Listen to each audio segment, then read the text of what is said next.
Mike Vrabel. He responded about the quiet trade deadline that the Patriots have. We'll get to that in a bit. But when it comes to the team, right?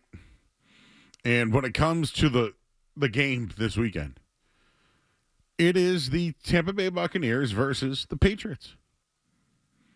And I think that this is a potential matchup. At one point, we thought it would be an MVP matchup, right? Like at one point, you thought that maybe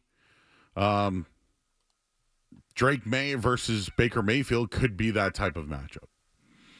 The Bucs are good, everyone. Yeah, they're injured. No Mike Evans.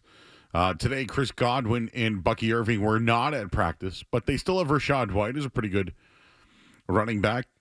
They got Emeka Egbuka, really good wide receiver, and Tez Johnson, who I think knows a little something about Drake May. That's their offense. Their defense, you guys know about it. Vita Vea, big guy, big boy. They brought in Hassan Reddick, but he's been injured. Antonio Winfield's still there. Like, they got players. You guys know who they are. And they're run by Todd Bowles, who's a good defensive mind. And I've looked up the history of Todd Bowles versus the New England Patriots, and I'll get to that in just a little bit. But think of Todd Bowles for a second, his time with the Jets and now with the Bucs. Whether it's a defensive coordinator or as the head coach, even defensive coordinator of the Bucs, I guess, if you really want to look into it. This weekend, the Patriots are underdogs. They've won how many in a row now? They're 7-2. They've won 6 in a row, yet they're the underdogs this week. I think the reason why they're underdogs in Vegas is because they're on a short week the following week against a divisional opponent, but that divisional opponent is the New York Jets. So it's a tough spot. However you look at it, it is a tough spot. But I'm really starting to think about the coaching difference that the Patriots have over the rest of the league. And I mentioned that Godwin and Bucky Irvin weren't at Bucs practice.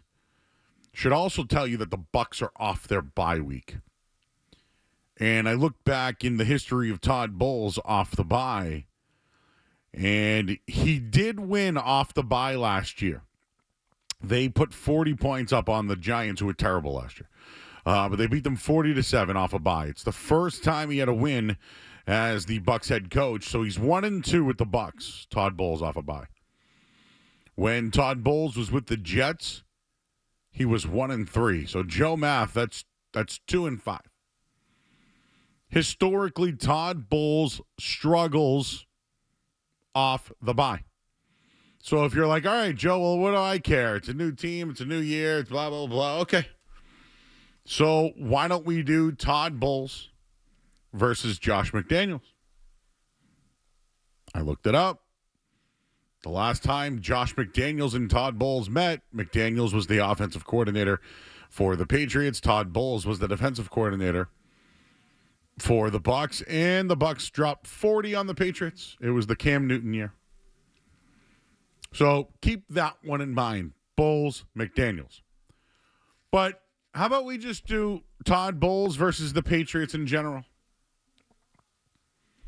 How about Todd Bowles versus Mike Vrabel? Bowles has faced Mike Vrabel twice. He's 1-1. So they got themselves the old rubber match this week. But historically, Todd Bowles, horrible versus the New England Patriots. 1-8 in his career versus the Patriots. That stands out to me. I could give you why I think the Patriots could lose this week, the look-ahead spot, Bucs off the bye, but I think it's real. And I know that a lot of those games are with the Jets. I know. But 1-8 versus the Patriots? Advantage Mike Vrabel. The Bucs have a good roster. They've just been really banged up. They're 17th in total offense led by Baker Mayfield. They're 24th in rushing. Now, they have struggled to rush the football, but when they're ahead in games or even behind, they can't really run the ball. Plus, they lost Bucky Irving for a period of time, so Rashad White has taken over the reps. They're 13th in the league in passing, which I think could be an issue against the Patriots secondary and their young safeties. They're 15th in total defense. They give up 22 points a game. So when I think about the Patriots, that 23-24 number is generally, I think, their sweet spot. Anything over that, the Patriots roll. Statistically speaking, the Patriots are better than the Tampa Bay Buccaneers. The Patriots statistically are better than the Buccaneers. And every week I keep bringing up coach quarterback tandems versus the Patriots. Would I take Baker Mayfield over Drake May today? Would you take Baker Mayfield over Drake May today? I'm sure a lot of people will say no. And maybe I'd probably agree with that. The only thing I can say is the body of work of Baker Mayfield. But, long term, clearly, it's Drake May. So I still think it's a tough spot this weekend, but a lot of things go in the Patriots' favor. And I think I would still take Mike Vrabel and Drake May over Todd Bowles and Baker Mayfield. I know Bowles has won championships. He's been a part of the teams. Baker Mayfield has been dumped by multiple teams. He one time was a defensive end, if you can remember, in the NFL at practice. He's had a good year. He's had multiple different receivers to throw to. Mike Evans is a future Hall of Famer. Godwin, if he can stay healthy, is a great number 2. They got Emeka Egbuka, who they drafted out of Ohio State. He's been outstanding. They drafted McClain a year ago, who was very good. Like Cade Otton. You look at their roster, and they have really good pieces. So statistically, the Patriots have still been better. Still. I still think it's a tough spot for the Pats. Pats are 4-0 on the road this year. They have started 5-0 or better 6 times in the team history, so that's on the line. Tampa Bay beat New England the last time they played. Do anybody remember who that game was? It was October 3rd, 2021, the return of Tom Brady to Gillette Stadium.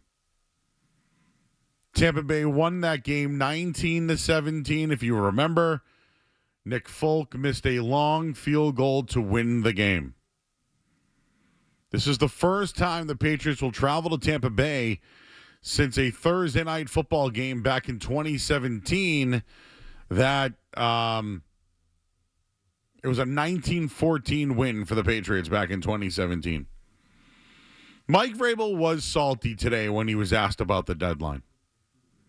I want you guys to know that I am not upset the Patriots didn't make a move. What I am upset about, though, it's the first time that they were conservative. They can't be conservative this weekend. They've been aggressive. They were aggressive versus Atlanta. They were aggressive in free agency. They've been an aggressive bunch. But for the first time this year, we saw a conservative approach for a team that has a chance. So I understand some people are upset. The Bills didn't really get to make the move they wanted to. The Chiefs didn't. The Colts did. Sounds like they're backing their guy in Daniel Jones. I'll just say this. Mike Vrabel this year, if there's anything that he's built on this roster, it's trust. He's stuck with Ramondre Stevenson, who, again, wasn't at practice today. He gave a game ball to Aaron Borregales, who missed field goals. And it ended up being the right pick if you watch last week in hindsight. Yesterday, the entire team had the day off. They could have done whatever they wanted to do. They could have played ping pong. They could have thrown axes. They could have broke cards at Card Vault. They could have done whatever they wanted to do. Do you know what they did? They showed up to the weight room. Every one of them. I know that's probably a story that's getting pumped out today because they didn't make a move. But to me, that just shows that there's buy-in with the coach. So once again this weekend, I do think the Patriots lose. I think they struggle. But the guy who keeps them in the games, yeah, it's Drake May. But to me, it's the buy-in of Mike Vrabel. So he was a little snippy today We'll let you hear a little of that coming up on the other side. But at this point, isn't everything gravy? That might upset some of you people. Go for it. You got all this cap space. Blah, blah, blah. He's built this locker room. It's year one. It's his team. I'm okay with it because I think the Jets got worse. I think the Dolphins stink. And I think they were winners by doing nothing. As I said, I'm a little upset that they've been so aggressive this year that they weren't at the deadline. But I can get on that one. It's about you that they sold. Yeah, they sold off and got nothing. Yes. They got worse. That depth was their biggest issue, right? And they just see you later. If someone wanted to take Jennings, they would have done that too. So I'm not upset.